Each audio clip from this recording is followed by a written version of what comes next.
అభివృద్ధితో ప్రతి పల్లె లాడేలా చేయడమే మా ప్రభుత్వ ప్రాధాన్యత. అందుకే గ్రామీణాభివృద్ధి విషయంలో గత 10 ఏళ్లలో పడ్డ తప్పటడుగులను సరిచేయబోతున్నాం అన్నారు అధ్యక్ష. బీఆర్ఎస్ హయాంలో కేంద్రం పంచాయతీరాజ్ మంత్రిత్వ శాఖ ప్రకటించిన అనేక అవార్డులలో నంబర్ 1 దేశంలో ఉన్నటువంటి అన్ని రాష్ట్రాలకు కలిపి వచ్చినటువంటి అవార్డుల కన్నా తెలంగాణ ప్రభుత్వానికి వచ్చినటువంటి అవార్డులు అనేక రేట్లు ఎక్కువ అధ్యక్ష.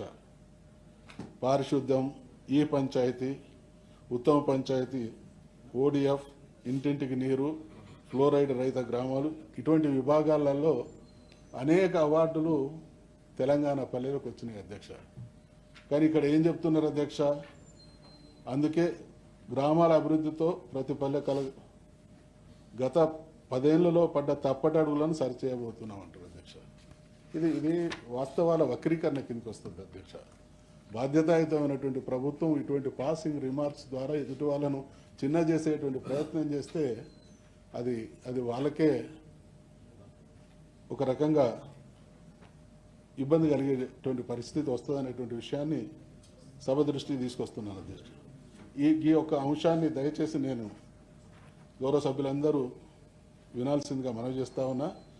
పేజ్ 26 పేరా 1లో ప్రతి పంటకు మద్దతు ధర ఇస్తాం అని అన్నారు అధ్యక్ష. ఇప్పుడు దాని విషయంలో కాస్త ఆలోచించుకోవాల్సిందిగా కూడా మనవి చేస్తూ ఉన్నా అధ్యక్ష. పేజ 26 పేరా 2లో నిజమైన అర్హులకు రైతు భరోసా కింద ఎకరాకి 15,000 రూపాయలు అందించేందుకు కృతనిశ్చయంతో ఉన్నాం. గతంలో కన్నా భిన్నంగా మేము కౌలు రైతులకు కూడా రైతు భరోసా సహాయాన్ని ఇవ్వడానికి మార్గదర్శకాలు సిద్ధం చేస్తున్నాం. అధ్యక్ష, మరి మార్గదర్శకాలకే 4 నెలలైతే ఇది సాకులతో సాగదీయడమా లేక మొత్తానికే గణామం పెట్టడం అనేటువంటి డౌట్ కూడా వస్తూ ఉన్నది అధ్యక్ష. పేజ్ 35 పేరా 1 అధ్యక్ష. ఫీజు రియంబర్స్మెంట్తో పాటుగా ఎస్సీ, ఎస్టీ, బీసీ, మైనార్టీ బాలికలకు ప్రస్తుత స్కాలర్షిప్లను సకాలంలో అందించేందుకు కూడా అన్ని ఏర్పాట్లు చేస్తున్నాం అధ్యక్ష. నేను ఈ మధ్య నిన్న ఈ అంశం నా దృష్టికి వచ్చినప్పుడు యాజమాన్యాలకు కొందరు విద్యార్థులకు కూడా మాట్లాడడం జరిగింది అధ్యక్ష. ఇది పూర్తిగా అమలు జరుగుతున్నట్టు మాత్రం సమాచారం లేదు.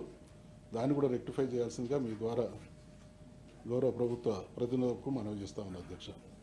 చెప్పిన పేజ్ నెంబర్ 39 పేరా 2 చెప్పిన మాట ప్రకారం ఉద్యోగ నియామకాల విషయంలో జాబ్ క్యాలెండర్ తయారు చేసే ప్రక్రియ ప్రారంభించాం. మళ్ళీ ఇది అదే అధ్యక్ష.